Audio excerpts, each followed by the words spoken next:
hello guys যদিও বৰষুণ দি আছে কোৰ্টটো আহিবই লাগিব সো আহি গলো আমাৰ হাই কোৰ্ট আজি এটা ইম্পৰ্টেন্ট কেছ আছিল মেটাৰ আছিল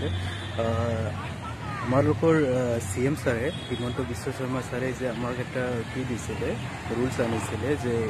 হিন্দু মানুহৰ মাটি মুছলমান মানুহে কিনিব নোৱাৰিব কিন্তু সেইটো তো আমাৰ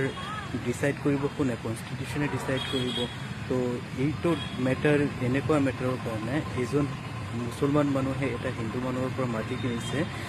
সো এনওসি দিয়া পোৱা নাই সাৰ্কেল অফিচাৰত কি কৰিছে এপ্লাই কৰিছে অনলাইন একনলেজমেন্ট নাম্বাৰ পাইছে আফটাৰ 45 ডেজ কমপ্লিটলি এনওসি টো ৰিজেক্ট হৈছে দ্যাটস ওয়াই সেই মানুহজন আহি সেই ক্লায়েণ্টজন আহি মোক ধৰিছে যে কেছ এটা কৰি দিয়ক মোক পাৰ্মিশনটো লাগে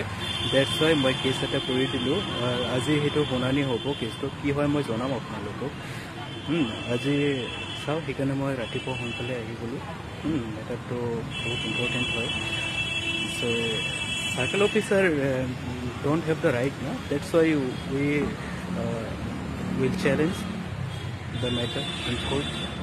okay thank you but let's see what happens after that but thank you